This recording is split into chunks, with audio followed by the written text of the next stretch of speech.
Hello everyone.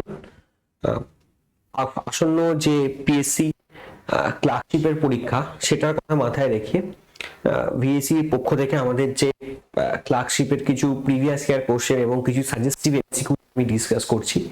তো আজকের class 2, তো তোমরা একটুখানি কোশ্চেন্স গুলো অবশ্যই দেখো, খুব ইম্পর্টেন্ট প্রশ্ন। ক্লার্কশিপে আমাদের পলিটির যে খুব যে লেভেল টাফ হয় এমনটা নয়, ডিফিকাল্টি লেভেল মোটামুটি স্ট্যান্ডার্ড হয়, ইজির দিকেই হয়। গুলো তোমরা একটুখানি মাথায় রাখবে। যদি মনে হয় মাথায় রাখতে পারছো না, তাহলে অবশ্যই ভিডিওটা যখন দেখবে তখন একটুখানি লিখে রাখবে তোমাদের যে কপি বা খাতা সেখানে, যাতে একটু রিভাইজ করে যেতে পারো। কারণ এই ধরনের প্রশ্নগুলো পিএসসি যে সমস্ত অন্যান্য পরীক্ষা ক্লার্কশিপ সমেত, যেমন ধরো মিসলেনিয়াস বা আমাদের ফুড এসআই, আইসিডিএস সুপারভাইজার, সে সমস্ত পরীক্ষাতেই প্রশ্নগুলো কিন্তু বারবার এসেছে। তো এই ধরনের প্রশ্ন কিন্তু ক্লার্কশিপে আসার সম্ভাবনা যথেষ্ট বেশি। তেমনই কিছু ইম্পর্টেন্ট সাজেস্টিভ এমসিকিউ এবং কিছু প্রিভিয়াস ইয়ার কোশ্চেন্স, সেটা নিয়ে আজকে আমাদের ক্লার্কশিপের উপরে ইন্ডিয়ান পলিটির এই ক্লাসটা। ঠিক আছে, তাহলে তোমরা চলো আমরা শুরু করি আজকের ফার্স্ট কোশ্চেন।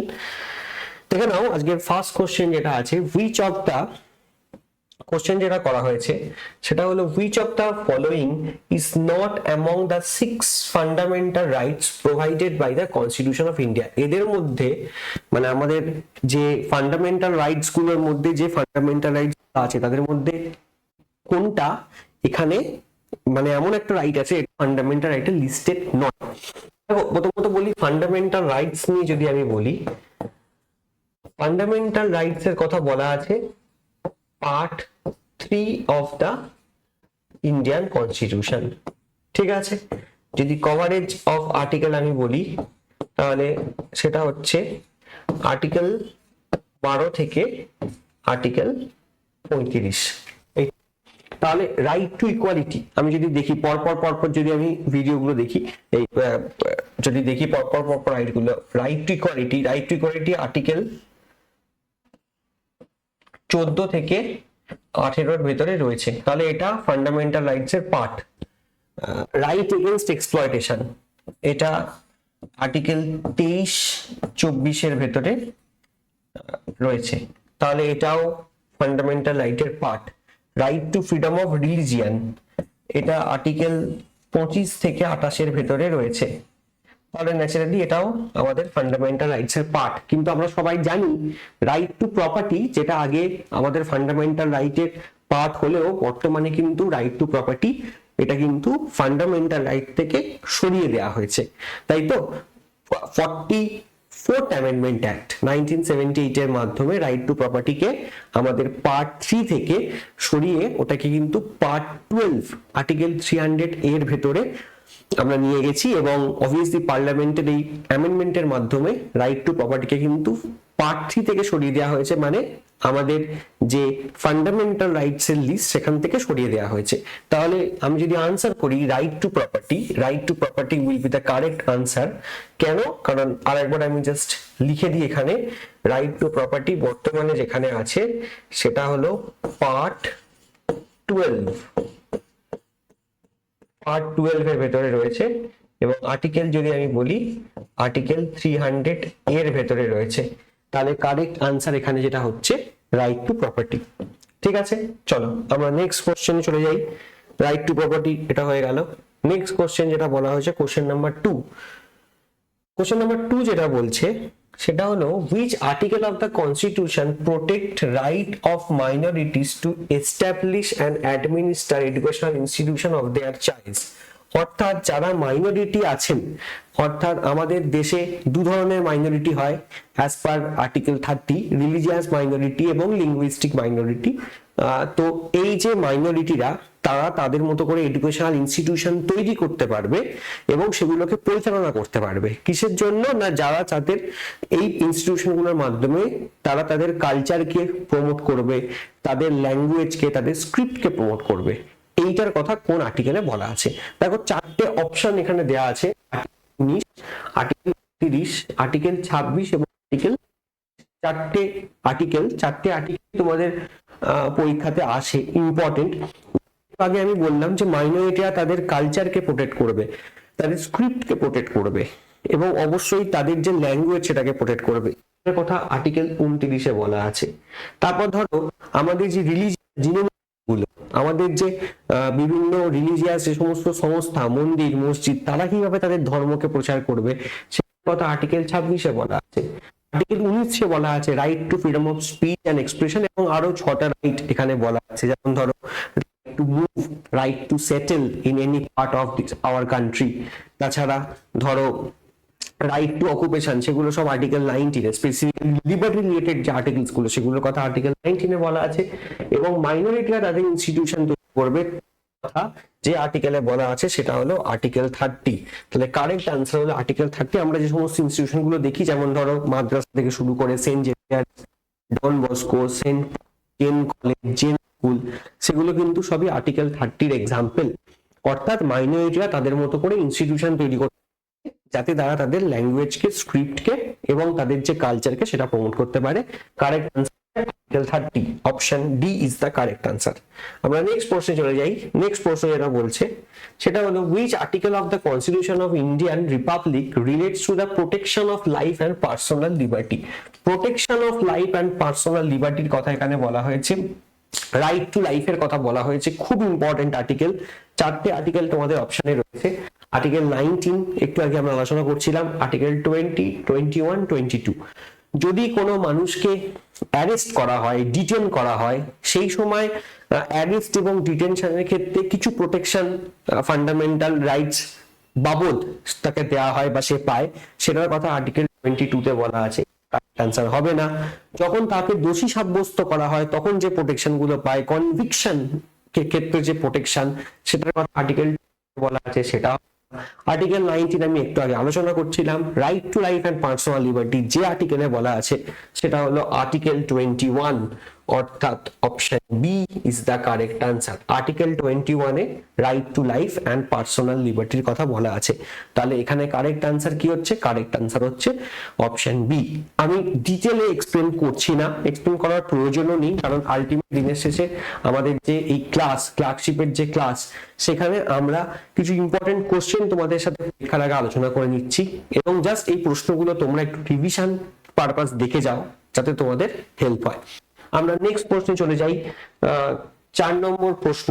4 নম্বর প্রশ্ন বলছে in which of the following articles of the Indian Constitution the abolition of untouchability has been guaranteed? অর্থাৎ আমাদের যে অস্পৃশ্যতা দূরীকরণ, abolition of untouchability কথা কোন আর্টিকেলে বলা হয়েছে?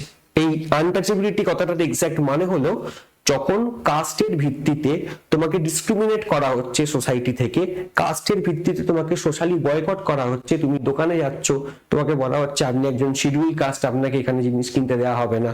তুমি একটা সেলুনে চুল কাটতে যাচ্ছ, সেখানেও একই অবস্থা তোমাকে ফেস করতে হচ্ছে। তুমি সিনেমা দেখতে যাচ্ছ, সেখানেও তোমাকে কাস্টের জন্য তোমাকে বার করে দেওয়া হচ্ছে। এই যে সমস্যা আমাদের দেশে আছে, এটা আনটাচেবিলিটি, এই অস্পৃশ্যতা দূরীকরণ বা অ্যাবলিশন অফ আনটাচেবিলিটির কথা কোন আর্টিকেলে বলা হয়েছে? প্রশ্ন করেছে। 4টে আর্টিকেল আছে, আর্টিকেল 14, 15, 16 নাকি 17? যেটা হবে আমরা সবাই জানি option D, that is article 17। Article 17 এ অ্যাবলিশন অফ আনটাচেবিলিটির কথা বলা আছে। আমরা নেক্সট কোশ্চেন চলে যাই, কোশ্চেন নাম্বার 5। কোশ্চেন নাম্বার 5 বলছে which article of the Indian Constitution gives definition of state? অর্থাৎ আমাদের বাংলায় যদি বলা হয় রাষ্ট্র, রাষ্ট্রের সংজ্ঞা কোন ডেফিনেশনে বা রাষ্ট্রের সংজ্ঞা কোন আর্টিকেলে বলা আছে সেটা জিজ্ঞেস করা হয়েছে। 4টে অপশন আছে, আর্টিকেল 12, 13, 14 নাকি 15। আমি যখন এই ক্লাসটা যখন তোমরা দেখবে, তখন প্রিমিয়ার যখন হবে ক্লাসটা, তখন তোমরা যেটা করবে একটু পজ করে নিজেরা আনসার দেওয়ার চেষ্টা করবে, এবং তারপর যে আমি কোশ্চেন্স গুলো আলোচনা করছি এবং কতগুলো কোশ্চেনের উত্তর তোমরা দিতে পারলে সেটা কিন্তু নিজেরা একটু চেক করে দেখবে, তাহলে একটু আইডিয়া হয়ে যাবে যে কতগুলো প্রশ্নের আনসার তোমরা দিতে পারছো তোমাদের তরফ থেকে। তাকে এখানে 4টে আনসার আছে, মানে 4টে অপশন আছে, 12, 13, 14 এবং 15। Correct answer definition of the state article 12। আর সেম তুমি ডিপিএসপির ক্ষেত্রেও তুমি পাবে আর্টিকেল 36, সেখানেও কিন্তু ডেফিনেশন অফ দ্য স্টেটের কথা বলা হয়েছে। তাই এখানে 12 না বলে 36ও যদি দিত সেটাও কিন্তু আমরা কারেক্ট আনসার হিসেবে দেখতাম। আমরা 6 নম্বর প্রশ্নে চলে যাই। 6 নম্বর প্রশ্ন কি বলছে দেখি। 6 নম্বর প্রশ্ন বলছে which article of the Indian constitution gives the definition. আচ্ছা, এটা তো ওটার উত্তরে দেওয়া আছে। 6 নম্বর প্রশ্ন দেখি কি বলছে। ফান্ডামেন্টাল রাইটস, ফান্ডামেন্টাল রাইটস বা আমাদের যে মৌলিক অধিকার সেগুলো কেমন? 4টে অপশন আছে, জাস্টিসিয়েবল, নন জাস্টিসিয়েবল, ফ্লেক্সিবল নাকি রিজিড। দেখো একটা জিনিস মাথায় রাখতে হবে, কেন ফান্ডামেন্টাল রাইটস ফান্ডামেন্টাল। প্রথমত হলো ফান্ডামেন্টাল রাইটস এই কারণেই ফান্ডামেন্টাল বিকজ ফান্ডামেন্টাল রাইটস যদি আমাদের জীবনে না থাকে, ফান্ডামেন্টাল রাইটস গুলো যদি আজকে আমাদের কাছে থেকে কেড়ে নেওয়া হয়, তাহলে কিন্তু আমরা বেঁচে তো থাকবো কিন্তু আমরা শুধু ব্রিদিং আর ব্রিদ আউট করতে পারবো। ফান্ডামেন্টাল রাইটস থেকে ছাড়া বাঁচা মানে বলতে পারো without any type of any sort of importance আমাদের থাকবে না। আমাদের ইভেন কথা বলার যে অধিকার সেটাও একটা মৌলিক অধিকার, আমাদের যে এডুকেশনের যে অধিকার সেটাও একটা মৌলিক অধিকার। তাই fundamental rights very very fundamental in nature. এছাড়াও ফান্ডামেন্টাল রাইটস গুলো এতটা ফান্ডামেন্টাল বলেই যখন ফান্ডামেন্টাল রাইটস আমাদের কেড়ে নেওয়া হয়, আমাদের থেকে আমাদের ফান্ডামেন্টাল রাইটস কেড়ে নিলে আমরা কিন্তু সুপ্রিম কোর্টে অ্যাপ্রোচ করতে পারি, হাইকোর্টে অ্যাপ্রোচ করতে পারি এবং সুপ্রিম কোর্ট হাইকোর্ট তারা কিন্তু আমাদের এই ফান্ডামেন্টাল রাইটস গুলোকে রেস্টোরেশন করে, ফিরিয়ে দেয়। এটা আমরা মাথায় রাখবো। ফর এক্সাম্পল আমরা যদি সুপ্রিম কোর্টে অ্যাপ্রোচ করি, সুপ্রিম কোর্টে আমরা অ্যাপ্রোচ করতে পারি বাই আর্টিকেল 32। আর্টিকেল 32 আমাদেরকে ক্ষমতা দিয়েছে আমরা ডিরেক্ট সুপ্রিম কোর্টে অ্যাপ্রোচ করতে পারি ফান্ডামেন্টাল রাইটস ভায়োলেশনের ক্ষেত্রে। হাইকোর্টের ক্ষেত্রে আমরা আর্টিকেল 226 আমরা ক্ষমতা দিয়েছে আমাদেরকে, আমরা হাইকোর্টেও কিন্তু ফান্ডামেন্টাল রাইট গুলোকে রেস্টোর করতে পারি, সেখানেও যেতে পারি এবং হাইকোর্ট এবং সুপ্রিম কোর্ট রিট জারি করে আমাদের ফান্ডামেন্টাল রাইট গুলোকে রেস্টোর করে। ঠিক আছে, তাহলে fundamental rights are definitely justiciable, এগুলো আমরা জাস্টিস, এগুলোর ক্ষেত্রে আমরা জাস্টিস পাই, দিস আর জাস্টিসিয়েবল রাইটস। তাহলে কারেক্ট আনসার কি হবে? কারেক্ট আনসার হবে অপশন এ। 7 নম্বর প্রশ্নে আমরা চলে যাই। 7 নম্বর প্রশ্ন বলছে the citizenship provided by the constitution of India is. আমাদের যে ভারতবর্ষের কনস্টিটিউশন আমাদেরকে যে নাগরিকত্ব প্রোভাইড করছে, যে সিটিজেনশিপ প্রোভাইড করছে, সেটা কেমন ধরনের নাগরিকত্ব? 4টে অপশন আছে, দেখো ডুয়েল সিটিজেনশিপ নাগরিকত্ব, single citizenship, both of the dual এবং সিঙ্গেল দুটোই বলা হচ্ছে। দেখো একটা জিনিস মাথায় রাখতে হবে, যখন আমরা নাগরিকত্ব হোল্ড করি তখন কিন্তু আমরা অন্য কোনো দেশের নাগরিকত্ব নিতে পারবো না। যদি অন্য কোনো দেশের নাগরিকত্ব আমরা নিতে চাই, we are feel free to do that, আমরা চাইলেই নিতে পারি, বাট তার জন্য যেটা করতে হবে আমাদেরকে আমাদের ভারতের নাগরিকত্ব পরিত্যাগ করে দেন অন্য দেশের নাগরিকত্ব নিতে হবে। বা উল্টোটাও হতে পারে, অন্য কোনো দেশের নাগরিক যদি ভারতবর্ষে এসে ভারতের নাগরিকত্ব নেয়, যে সমস্ত প্রসেস আমাদের আছে বাই রেজিস্ট্রেশন, ন্যাচারালাইজেশন, সেই সমস্ত প্রসেসের মাধ্যমে সে নাগরিকত্ব নিতে পারে, কিন্তু সেই ক্ষেত্রে তাকে তার যে দেশের নাগরিকত্ব সেটা ছেড়ে তারপর ভারতের নাগরিকত্ব নিতে হবে। এইটাকে আমরা বলি সিঙ্গেল সিটিজেনশিপ। ভারতবর্ষের যে নাগরিকত্ব সেটা single citizenship, the concept has been taken from UK. UK থেকে এই কনসেপ্ট নেওয়া হয়েছে। তাহলে কারেক্ট আনসার এখানে হচ্ছে option B, that is single citizenship. আমরা নেক্সট প্রশ্নে চলে যাই। নেক্সট প্রশ্ন দেখো কি বলছে, কোশ্চেন নাম্বার 8। কোশ্চেন নাম্বার 8 বলছে in which year Uttaranchal was renamed as Uttarakhand. উত্তরাঞ্চলের নাম চেঞ্জ করে উত্তরাখণ্ড করা হচ্ছে কত সালে? দেখো 4টে অপশন এখানে রয়েছে, 2009, 2002, এখানে একটু কালি পড়ে সেটাকে মুছে দিই, 2009, 2002, 2007 নাকি 2001। আচ্ছা, আমরা যে কোনো একটা রাজ্যের যখন নাম চেঞ্জ হয় সেটাও কিন্তু আমাদের পার্লামেন্ট করে এবং আমাদের কনস্টিটিউশনের যে আর্টিকেল 3, সেই আর্টিকেল 3 এর মাধ্যমে কিন্তু একটা রাজ্যের নাম চেঞ্জ হয়। এরকম আমরা অনেক দেখেছি, যেমন ধরো ইউনাইটেড প্রভিন্সের নাম 1900 হয়ে যাচ্ছে, বা 1969 সালে আমরা দেখছি তামিলনাড়ু যেটা হচ্ছে সেই নামটা হচ্ছে ম্যাদ্রাস থেকে নাম হয়ে তামিলনাড়ু হচ্ছে। 1973 সালে মাইসোরের নাম চেঞ্জ হয়ে কর্ণাটক। সেইভাবেই উত্তরাঞ্চল আগে ছিল এবং এই উত্তরাঞ্চল উত্তরপ্রদেশ থেকে কার্ভ আউট হয়ে বেরিয়ে হচ্ছে, সেটাও আর্টিকেল 3 এর মাধ্যমে হচ্ছে, উত্তরপ্রদেশ রিঅর্গানাইজেশন অ্যাক্ট। পরে সেই উত্তরাঞ্চল থেকে নামটা চেঞ্জ হয় আবার উত্তরাখণ্ড হচ্ছে। এবার আইনটা পাস হয়েছে, যেহেতু এখানে আর্টিকেল 3 আমরা জানি এই কাজটা কে করবে, পার্লামেন্ট আইন তৈরি করে এই আইনের মাধ্যমে এটা করবে। তো পার্লামেন্ট এটাকে এনাক্ট করছে, আমি যদি বলি সেটা হলো 2006 সালে। 2006 সালে উত্তরাঞ্চল রিনেম অ্যাক্ট হচ্ছে, কিন্তু এটা এনফোর্স হচ্ছে, আলটিমেট এটার নামটা চেঞ্জ হচ্ছে 2007-এ গিয়ে। তাই 2006-তে উত্তরাঞ্চল থেকে উত্তরাখণ্ডের নামটা চেঞ্জ করার কথা আইনটা পাস হয়েছিল, কিন্তু আলটিমেট আইনটা পাস হলেও আলটিমেট জিনিসটা এনফোর্স হচ্ছে, মানে আমরা দেখতে পাচ্ছি যে নামটা চেঞ্জ হয়ে উত্তরাখণ্ড হচ্ছে 2007-এ।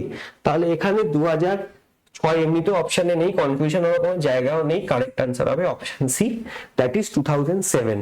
তাহলে অপশন মাথায় রাখবে যে উত্তরাঞ্চলকে উত্তরাখণ্ড করার জন্য আর্টিকেল 3 তে ক্ষমতা দেয়া আছে পার্লামেন্টকে, পার্লামেন্ট একটা আইন পাস করে একটা রাজ্যের নাম চেঞ্জ করতে পারে। তাহলে আইনটা পাস হয়েছিল 2006, আর নামটা আলটিমেট চেঞ্জ হয়েছিল, এনফোর্স হয়েছিল, এটা লাগু হয়েছিল 2007-এ। কারেক্ট আনসার হবে 2007। আমরা নেক্সট প্রশ্নে চলে যাই, 9 নম্বর প্রশ্ন।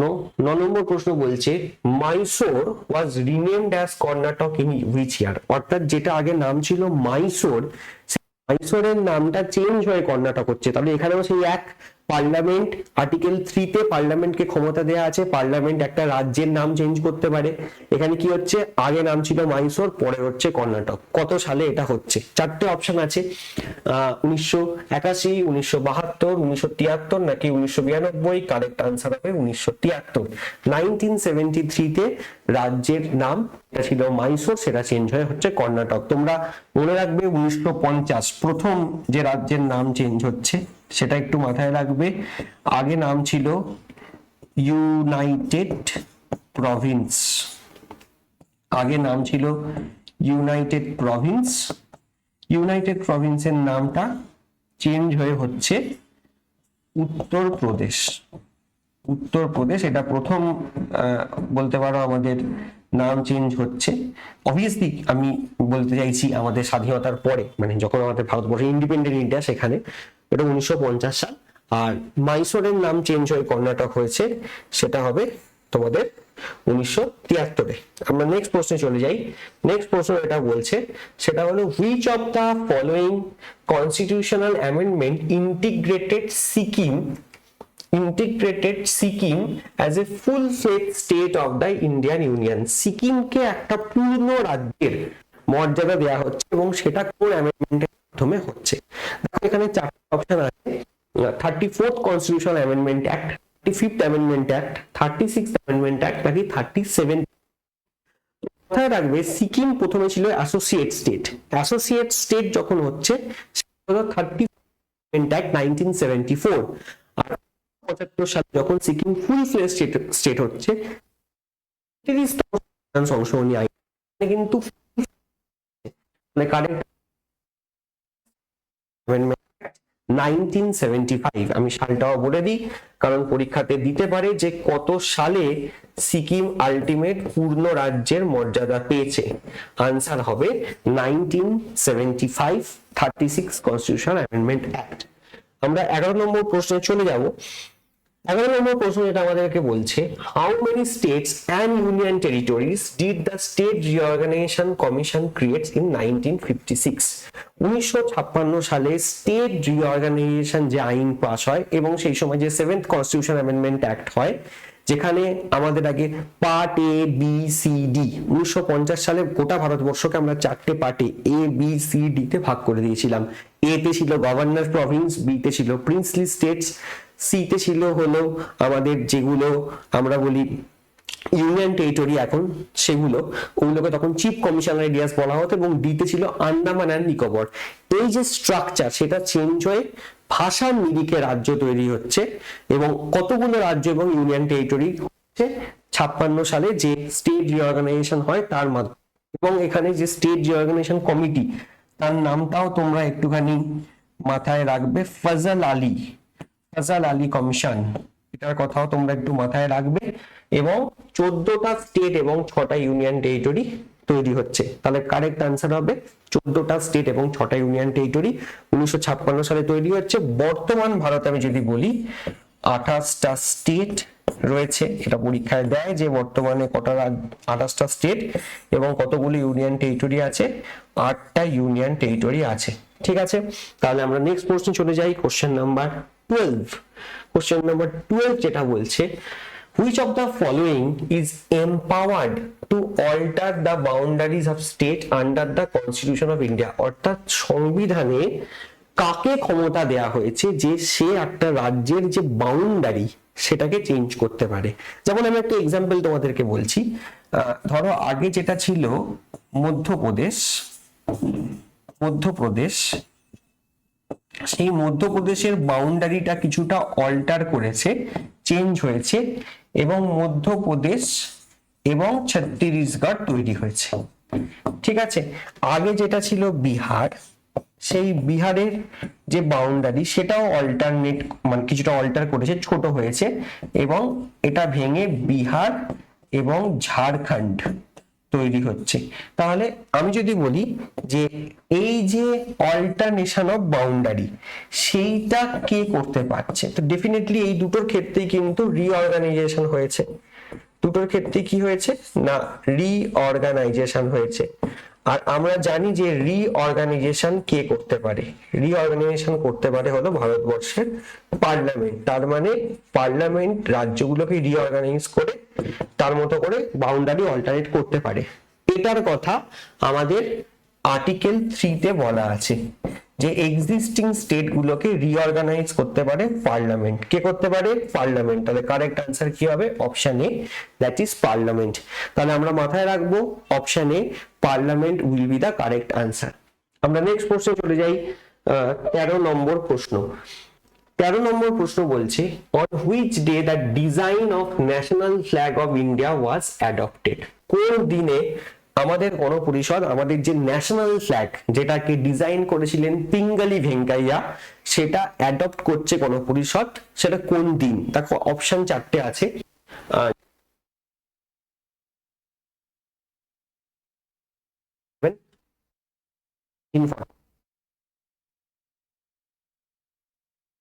জানুয়ারি কনস্টিটিউশন এনফোর্স হয়েছিল, এই দিন আমাদের কনস্টিটিউশন কি হয়েছিল না এনফোর্স হয়েছিল।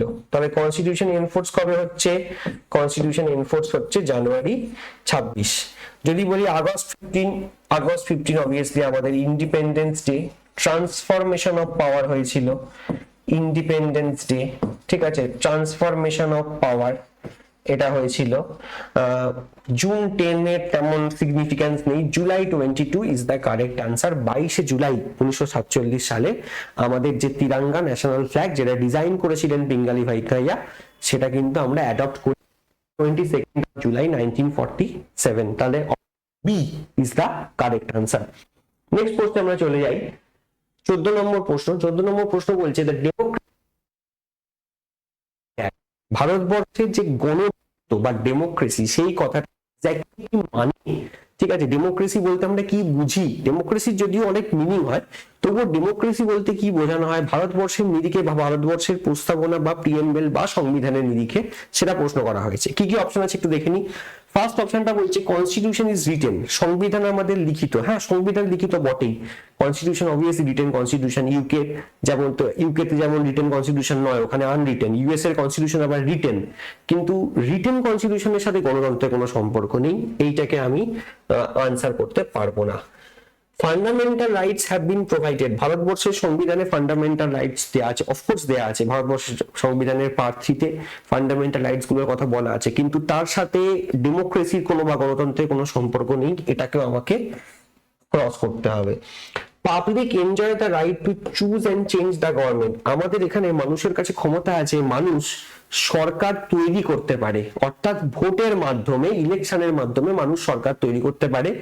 প্রতি 5 বছর ছাড়া ছাড়া মানুষের কাছে সুযোগ আসে, সে যদি চায় সেই কেন্দ্রীয় সরকার বা যে রাজ্যের সরকার বা ইভেন যে লোকাল গভর্নমেন্ট, পঞ্চায়েত, মিউনিসিপ্যালিটি, সেই সরকারকে তারা চাইলে চেঞ্জ করতে পারে। আবার যদি তাদের মনে হয় যে না পারফরমেন্স স্যাটিসফ্যাক্টরি আছে, তারা সেই সরকারকে রেখেও দিতে পারে। হ্যাঁ, এক্স্যাক্টলি সেটাই কারেক্ট অপশন সি। ডেমোক্রেসি বা গণতন্ত্র হলো আমাদের দেশে গণতন্ত্র নেই, আমাদের দেশে মানুষই কিন্তু শেষ করে। আজকে যে সরকারে আছে কালকে সেই সরকারে নাও থাকতে পারে, কারণ এটা সবটাই ডিপেন্ড করছে মানুষের উপর যে সেই সরকার আরেকবার সুযোগ পাবে কিনা সার্ভিস দেওয়ার, ইয়েস অর নো। ফোর্থ অপশনটা directive principal of the state policy, এটা ওয়েলফেয়ার স্টেটের সাথে যুক্ত। ডিরেক্টিভ প্রিন্সিপাল হলো কনস্টিটিউশন কর্তৃক দেয়া কিছু মানে ইনস্ট্রাকশন, যেটা আমাদের সরকার হয়েছে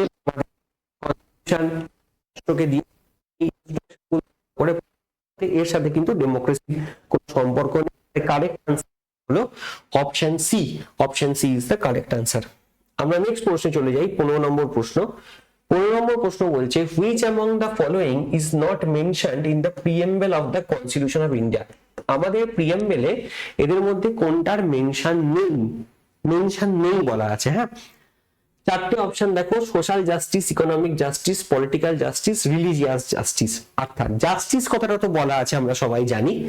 যদি জিজ্ঞেস করে জাস্টিসের কনসেপ্ট আমরা কোন দেশ থেকে নিয়েছি, সেটাও তোমাদের পরীক্ষায় বারবার আসে। জাস্টিসের কনসেপ্ট আমরা ইউএসএসআর থেকে নিয়েছি, বা যদি ইউএসএসআর অপশনে না থাকে তাহলে অধুনা যে রাশিয়া, সেখান থেকে আমরা জাস্টিসের কনসেপ্ট নিয়েছি, সেটা আমরা বলতে পারি। আর সোশ্যাল জাস্টিসের কনসেপ্ট আমাদের দেশে আছে, ইকোনমিক জাস্টিস, পলিটিক্যাল জাস্টিস আছে, রিলিজিয়াস জাস্টিস বলে কিছু নেই। তাহলে এখানে কোনটা নেই বলেছে, তাহলে কারেক্ট অ্যান্সার হবে অপশন ডি।